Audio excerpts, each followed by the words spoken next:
भारत की MRFA deal को approval मिलने ही वाली है और अप्रूवल के बाद भारतीय वायुसेना को फंड्स दिए जाएंगे, जिसके बाद एक पावरफुल फाइटर जेट को चुन लिया जाएगा। हाल ही में अमेरिकन कंपनी बोइंग ने भारत को एक डबल ऑफर दिया, जिसके तहत F-18 super hornet fighter jet technology के साथ ऑफर किया गया। साथ ही इन्होंने अपना F-15EX एयरक्राफ्ट भारत के सामने रखा और अभी भारत इस पर सोच ही रहा था कि इतने में रूस भी अपना ऑफर लेकर आ गया। रूस ने अपना Su-35 super Sukhoi fighter jet भारतीय वायुसेना को ऑफर किया, जैसा कि वो भारत को कम कीमत में ये फाइटर जेट देंगे। इसकी कीमत अमेरिका के F-18 सुपर हॉर्नेट के बराबर होगी। साथ ही रूस इसकी 100% टेक्नोलॉजी भी भारत को देने के लिए तैयार है।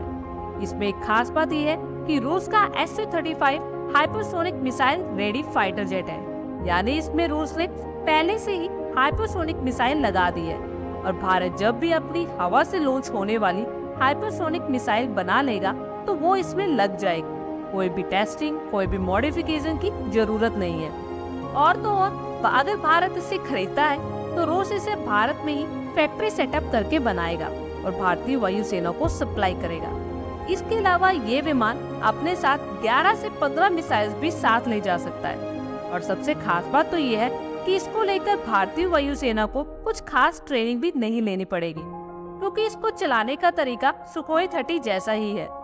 लेकिन इसमें कुछ कमी तो होगी ही, तभी भारत राफेल या बोइंग के एयरक्राफ्ट के ऑफर भी ले रहा है। जबकि कमी भी बहुत बड़ी है, यानी कि Su-35 चीन के पास पिछले 10 सालों से मौजूद है और किसी हथियार का जो सरप्राइज फैक्टर होता है उससे वो खत्म हो जाता है, जिससे दुश्मन को पहले से ही एयरक्राफ्ट की खूबी या कमी का पता होगा।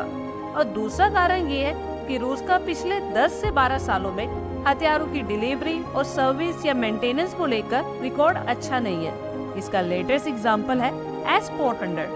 स्टार्टिंग में 2 से 3 यूनिट तो हमें डिलीवर कर दी गई, लेकिन अब 1.5 साल की देरी हो चुकी है S-400 की डिलीवरी को। यहाँ तक कि इनके स्पेयर पार्ट्स भी टाइम से नहीं आ पाते हैं। यही कारण है कि हमने रूस से कोई भी नया फाइटर जेट नहीं खरीदा। वैसे भी सुखोई 30 और Su-35 में कोई ज्यादा डिफरेंस भी नहीं है। अब ऐसा भी नहीं है कि Su-35 को हम नहीं खरीदेंगे। अगर भारतीय वायुसेना को जरूरी लगेगा तो इसे खरीद लिया जाएगा। आई होप आपको हमारी ये वीडियो अच्छी लगी होगी और आगे भी इसी तरह के अपडेट्स के लिए हमारे चैनल को जरूर सब्सक्राइब करें। धन्यवाद।